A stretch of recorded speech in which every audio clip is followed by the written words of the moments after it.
we go. It's another edition of Rock Talk right here on CGCM Rock Radio, where we talk rock because that's how we roll. Joining us this time from California, it is Aris from the band The Rift. How you doing, my friend? Hey, Bob, doing great. It's awesome to be here. Thanks so much for having us, man. And thank you for coming on to Rock Talk. And gotta say, I love that single "Just Fine" that you guys just released. Thank you, man. Appreciate It that. And I didn't know it until I went and was trolling around on your website that it's kind of a roundabout ode to Monty Python. It's just a Yeah, flesh wound. exactly. Yeah, I grew up with, Monty Python and always kind of had that gallows kind of humor and appreciated that. So the song is yeah, it's in a roundabout sort of tribute to that for sure. Well, how can you not have a gallows humor when you're a Python fan? I mean, Yeah, exactly. it just goes without saying. Totally. Yeah. Yeah. Oh But man, yeah, so many classic bits. Yeah. oh, absolutely, absolutely. But that's the second single to come off your upcoming album, Yes. Metamorphosis, right? That's the name Yes, of the that's album. a mouthful. Yeah, Metamorphosis for sure. Yeah, it's like our second full-length album. And we're super excited to just start getting this stuff into the ether. It's been a journey, and I think, we always try to challenge ourselves as musicians to get better as songwriters, and it's definitely a metamorphosis of sorts for us because I think this is definitely some of our best stuff we've done to date. So it's pretty cool. Do we have a release date on that? The way we're doing it, and we're with Soda Records, of course. Woo woo. Great label, tons of awesome, hard rock bands on the label. So definitely check them out.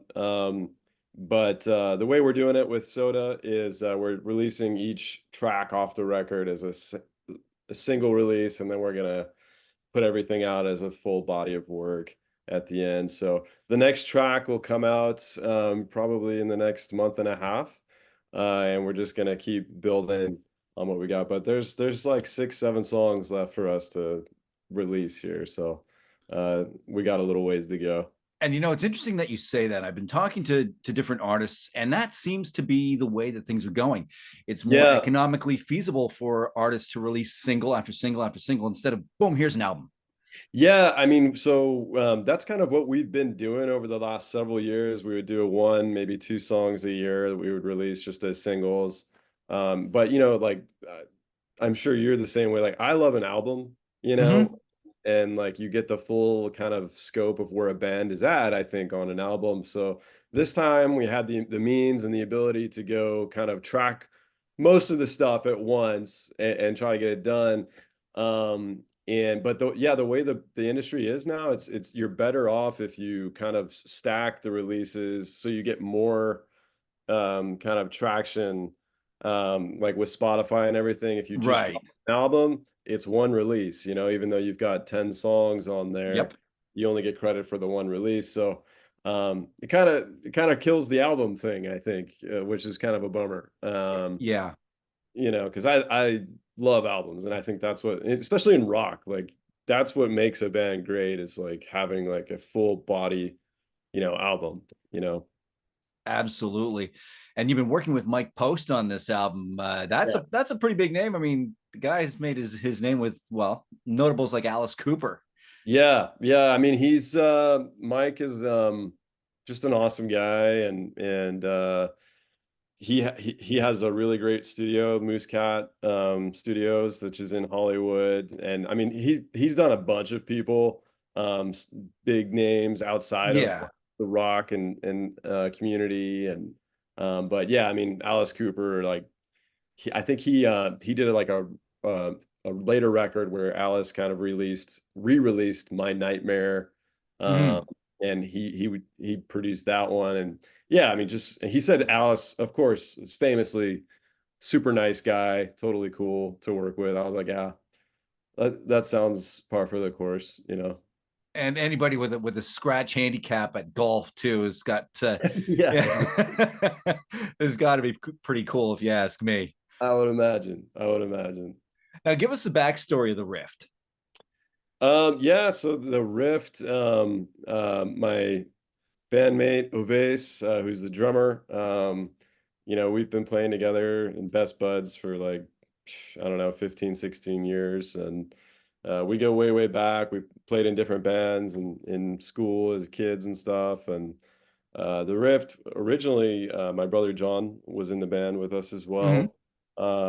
And we were sort of a different band before the Rift, kind of like a punk band that we play out as kids and stuff. And then it sort of just took on this other life of its own once bass kind of came more into the picture, and we just started evolving. And yeah, we've been doing it for a long time. It's been a lot of, dive bars and rock and roll stuff that's happened. Tons of funny, crazy stories. I was just talking to somebody the other night, actually. We had Tom Morello come. We were playing the Rainbow out Mhm. here in Los Angeles, which is a very famous rock and Oh roll. yeah. And I'm singing and we're playing, and it's the Rainbow is like so dark, you really can't see a whole lot in there. But this guy with like a baseball cap walks in. He's got like, I can see he's got like three beautiful women with him. And I'm like, there's no way that's Tom Morello. But I didn't really make much of it. And then sure enough, it was him. After we got done playing, he was like, yeah, I came up here because you guys sounded really good. And I was like, hey man, you made my life right there. So, That's very cool. But like you said, you've been working with Mike Post. How much yeah. stuff do you get to do at home? Like with the way that modern technology is Yeah. going nowadays, Yes. is it so much easier to, you get an idea, plug in, record it, and then take it to the studio with you or send it to Yeah. the studio? Yeah, I mean, that's a great question, and I think a lot of artists are taking advantage of that. I was kind of in a older school mentality where like I still will I prefer to pick up my guitar and like start writing and wood shopping ideas on the Right. guitar, which is like just going on a computer and trying to write to me just feels so wrong. Um, that's just not my natural inclination. And so how our writing process works is I'll usually come up with some parts, try to have a basic idea of the song, then we'll go into the studio together and we'll kind of arrange and wood shop ideas together with Oves and our bass player, and see if we can make something special. And we've been doing it for a while, and where we kind of know when something feels good and we want to keep pushing that idea. But I do, as far as technology goes, like the main thing I'll do is I'll record riffs and stuff on my phone with Hmm. like a voice recorder, so I'm like I don't forget it. But Yep. I don't and I've made some demos. Like I have, Pro Tools at my house and stuff, and I'll make demos on there, but it's never something I would like release anywhere because it's just scrambled ideas Hmm. basically. But it's fun to mess around with. Do you do that stuff yourself, or? Yeah, I do. I do a lot of the production for CGCM Rock Radio, and Yeah. a lot of the voice work and stuff like that. Like, Oh yeah. and I'll be at my day job and I'll be working away doing my stuff and get an You're like idea, and it's like, editing. Yeah, that and is then cool. break time comes, and run to the locker, grab the phone, quickly dictate it into the phone, or send a text to somebody and say, hey, what do you think of this? You Yeah, know. totally. Totally. But yeah, absolutely, it's great to have this technology for creative purposes, but at the same time, I don't know, it kind of takes away from certain things. It makes Yeah. it too easy almost. Yeah. Yeah. And now we've got AI, of course, that's jumping in the mix. Oh, don't even get me started there. Yeah, exactly. So Too many of my friends in yeah. the radio biz have lost their jobs to AI now. Oh, really?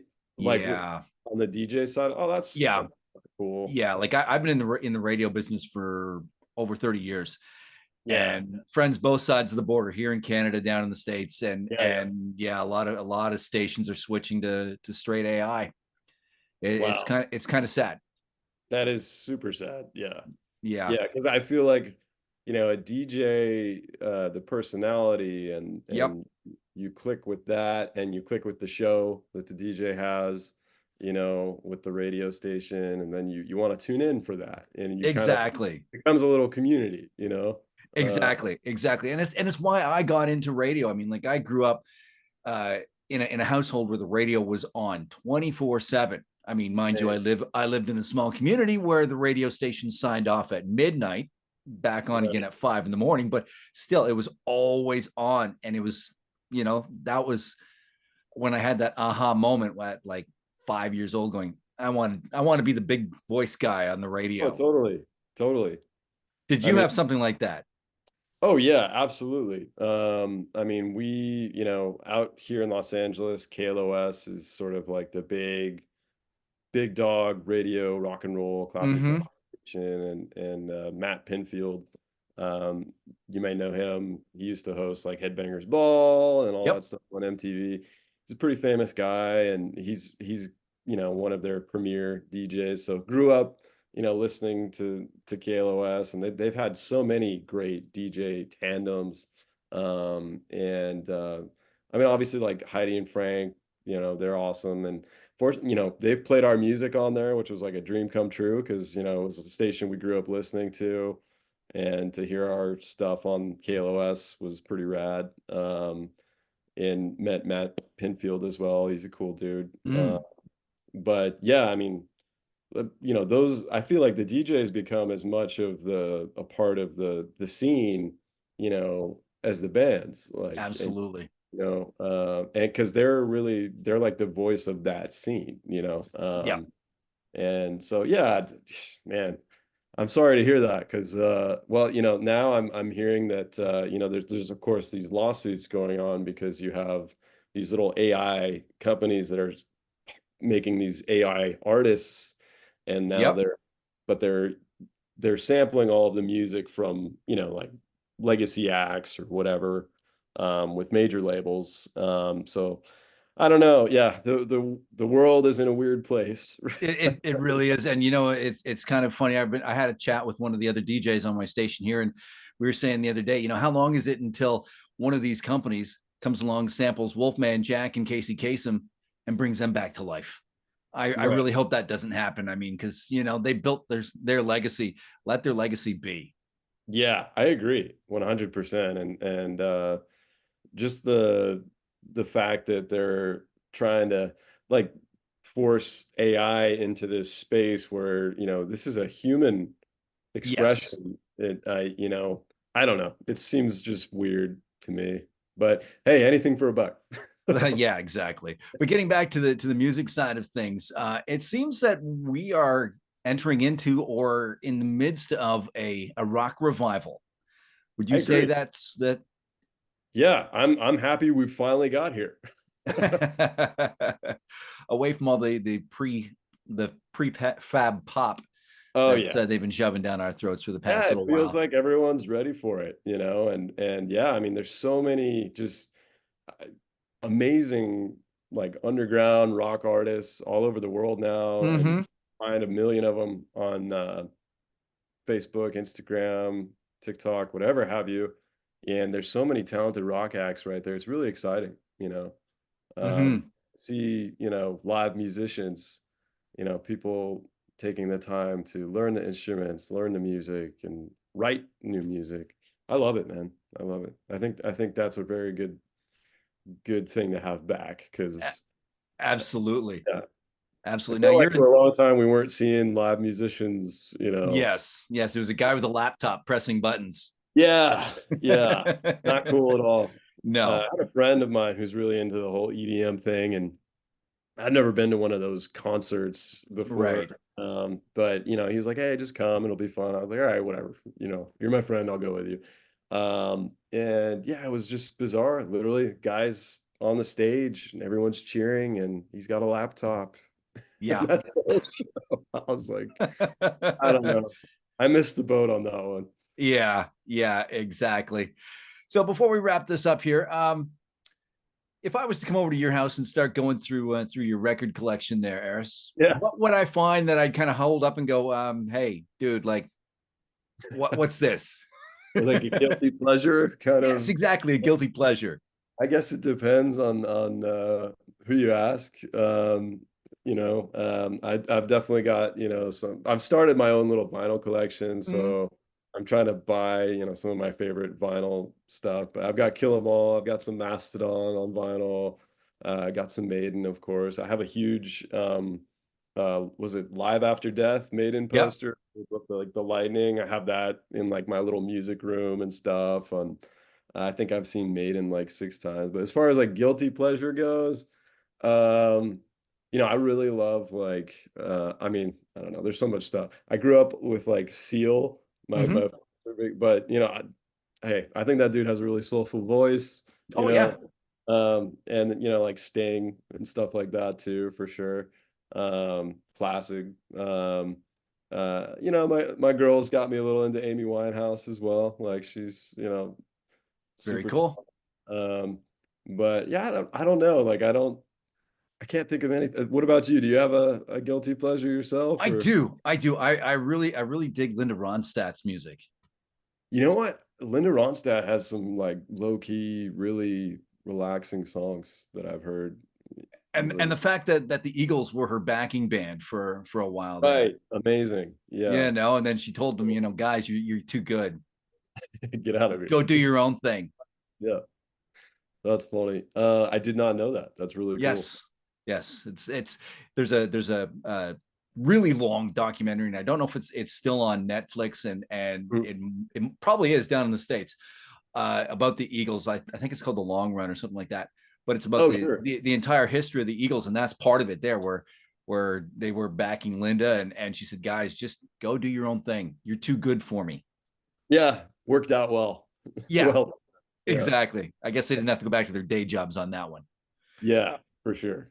So before we wrap this up, I like to do a little thing called This or That. It's a series of quick multiple choice questions, and you just give us this or that. All Okay. right. All right. Going to start it off. Hot wings or spicy chili? Um, I go with hot wings on that one. Summer Did I or get that right? winter? I'm gonna go summer. Video games or board games?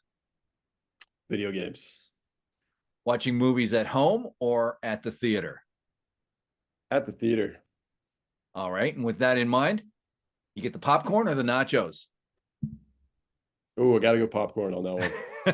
Again. Finally, pineapple on pizza? Yes or no? I'm a pass. I can't do pineapple on pizza. It's too All right. There we go. Aris from the Rift. Give us your website and your socials. Thank you, Bob. Yeah, you guys can check us out at theriftofficial.com, facebook.com/theriftmusic, Instagram, the Rift double underscore the Rift, and TikTok, the Rift Official as well. So yeah, thanks for having us on. It's a pleasure. Look forward to following you guys more. Very cool. Thank you again for joining us. And thank you. And we'll catch you again next time on another edition of Rock Talk right here on CGCM Rock Radio.